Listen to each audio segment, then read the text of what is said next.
वक्रतुंड महाकाय सूर्यकोटि समप्रभ निर्विघ्नं कुरु मे देव सर्व कार्येषु सर्वदा। राधे राधे। आज के हमारे इस वीडियो में हम आपके लिए कामिका एकादशी की व्रत कथा लेकर आए हैं। आइए अब हम आपको युधिष्ठिर महाराज के महल में लेकर चलते हैं, जहां भगवान श्री कृष्ण और युधिष्ठिर महाराज के बीच में अत्यंत महत्वपूर्ण संवाद हो रहा था। युधिष्ठिर महाराज भगवान श्री कृष्ण से पूछते हैं, हे पुरुषोत्तम, आपकी दया से मैंने देवशनी एकादशी का महत्व जाना। अब आप कृपया मुझे आषाढ़ मास के कृष्ण पक्ष में आने वाली एकादशी के विषय में बताएं। युधिष्ठिर महाराज का प्रश्न सुन भगवान श्री कृष्ण ने मुस्कुराए और कहा, हे राजन, एक समय जीवों के कल्याण के लिए नारद मुनि ने यह प्रश्न अपने पिता ब्रह्मा जी से पूछा था। ब्रह्मा जी ने उन्हें जो वर्णन किया वह मैं आपको कहता हूँ, ध्यान पूर्वक सुनिए। नारद मुनि ब्रह्मा से पूछते हैं, हे पितामह, क्या आप मुझे आषाढ़ मास के कृष्ण पक्ष में आने वाली एकादशी के विषय में बता सकते हैं? ब्रह्मा जी बोले,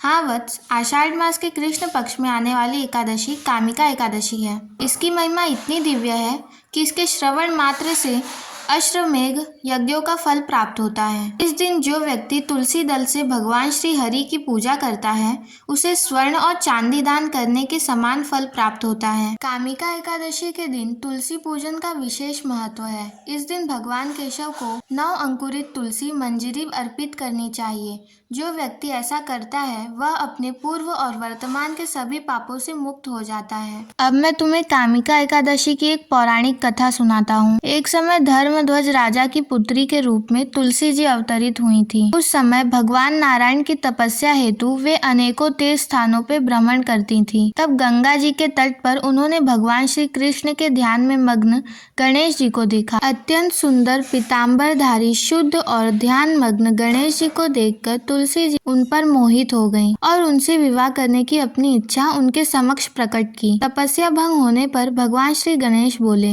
हे देवी, आप कौन हैं? आपके यहाँ आगमन का क्या कारण है? क्या आप नहीं जानती कि तपस्वियों का ध्यान भंग करना पापजनक होता है? तब तुलसी जी ने कहा, मैं राजा धर्मराज की कन्या हूँ और योग्य पति प्राप्त करने हेतु यहाँ तपस्या करने आई हूँ। आपको देखकर मैं आपसे आकृष्ट हुई हूँ और आपसे विवाह करना चाहती हूँ। तब गणेश जी बोले, हे देवी, मेरी आपसे विवाह करने की कोई इच्छा नहीं है। कृपा करके आप मुझसे अपना ध्यान हटाकर किसी और योग्य वर की तलाश करें। गणेश जी के ऐसा वचन सुनकर तुलसी जी को क्रोध आ गया और वे बोली, आप मुझसे विवाह नहीं करना चाहते तो आपको विवाह 2 कन्याओं से करना होगा।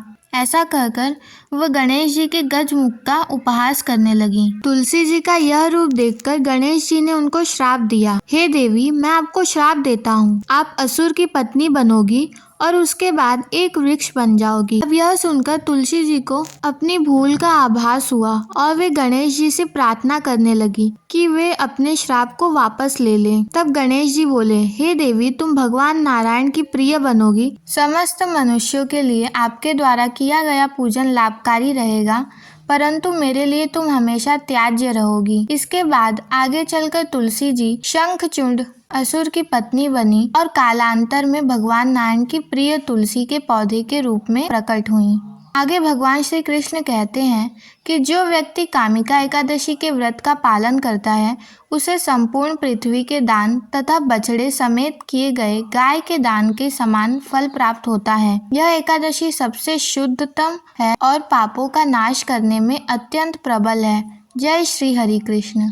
इसी के साथ हमारी व्रत कथा का समापन होता है।